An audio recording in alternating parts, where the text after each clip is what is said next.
Today's video is brought to us by YGwigs.com. They sent us over 3 bundles of their double-drawn Burmese curly braiding hair in 20 inches. You're going to get 100 grams in each bundle. Each of them are super full and super thick. We're going to be putting in all 3 bundles today. I didn't experience any shedding when I was prepping it, and if you're really wanting to go for like that vacay, water-kissed, wet and wavy look, this is what you want to go for. Y'all know prep is key for me when it comes to time, and I only used 1 pack of 42-inch braiding hair. I went with 42-inch because her hair was already mid-back length. Of course, the only products I use are from the Braided Beauty collection. A link to the hair and all products used in today's video will be listed in the description box below. For the install, the name of the game is just to get as much hair as you can on each braid. You'll notice that I don't put product on the curly hair at all, even during the prep process.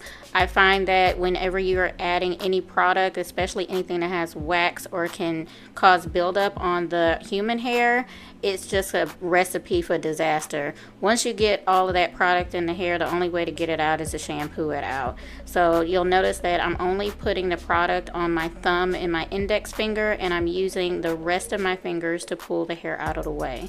Product should only be touching the braid itself. To really get this to look like bundles, I'm going to be adding a curly piece at the end and sealing it off. To do this, I continue braiding as much as I can until I get to the very end. Make sure that you get past the natural hair length. I'm going to separate the synthetic hair from the human hair, and then I'm going to seal it with my heated braid sealer. All I do is press it until the synthetic pieces come off, and then I roll it in between my fingers to mold it down, and there you have it, a sealed end.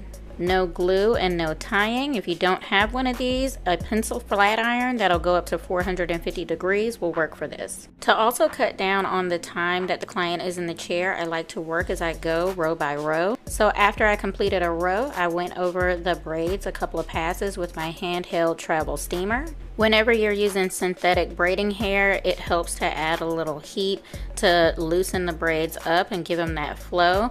So I like to use the steamer instead of waiting to dip all of the hair at the end, because again, we would have to wait for the hair to dry. After steaming, I went ahead and sprayed the curls with just plain water just to activate them, and look at that, they are just so pretty. I used to turn down requests for these type of braids because I just felt like it was just so overwhelming, but as we've talked about in the past, practice makes perfect. Now that I've done this probably over 100 times, I've gotten my time down to 4 or 5 hours depending on the length. The parting size on this is medium. I have a full step-by-step guide on all of the different parting maps and sizes. Knowing your parting map is also key to getting your time down. And for reference, I did Bora Bora style braids on myself in the last video. I did them waist length, and it took me 5.5 hours to do on myself. Mind you, now I had to stop and prep more hair in between bundles. So again, like I said, practice, practice, practice makes perfect. And once you practice something over and over again, it becomes muscle memory. So you don't even have to spend time thinking about your next move. A lot of people don't realize you spend more time thinking about what you're going to do next than what you're actually doing. A common practice that I have adopted while doing this type of style is not adding too much hair in the back. One, it helps reduce the amount of frizzing and tangling that can happen, because you know the hair touches your hair and your skin more back there, and you know things can happen. But it's not really necessary, especially when you need to put the hair up in styles and whatnot.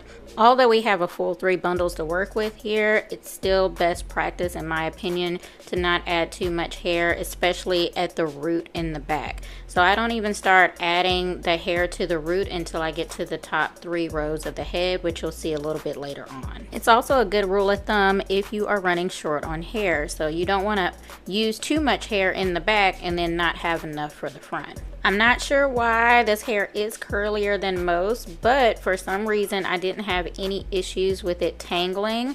So sometimes when I'm working with some hair, like it'll start tangling as I'm working with it. I did not have any issues like that at all. All I had to do was just kind of run my fingers through it, especially after I spritzed it with the water. So I think maintenance on this is going to be fairly easy for her. She's just going to treat it as if she has a sew-in, but she'll be able to access her scalp and treat her hair the way she wants to throughout the duration of this style. I personally like when my hair starts to age and look a little bit older. It looks more natural. So usually clients will go 3 to 4 months in this style. So yeah, that's really the gist of this install. The only thing different I did that I didn't show in the beginning is after I steamed everything and spritzed it down and let the curls activate, I went over it with a little bit of the hair growth oil. It also acts as a serum to lock in moisture. So I just did a little bit of that over the hair itself and it just looked so beautiful and shiny.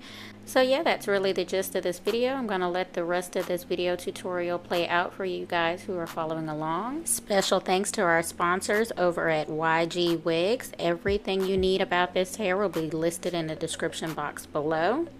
If you're new to the channel, make sure you hit that subscribe button on your way out. And I'll catch you in the next one. Bye.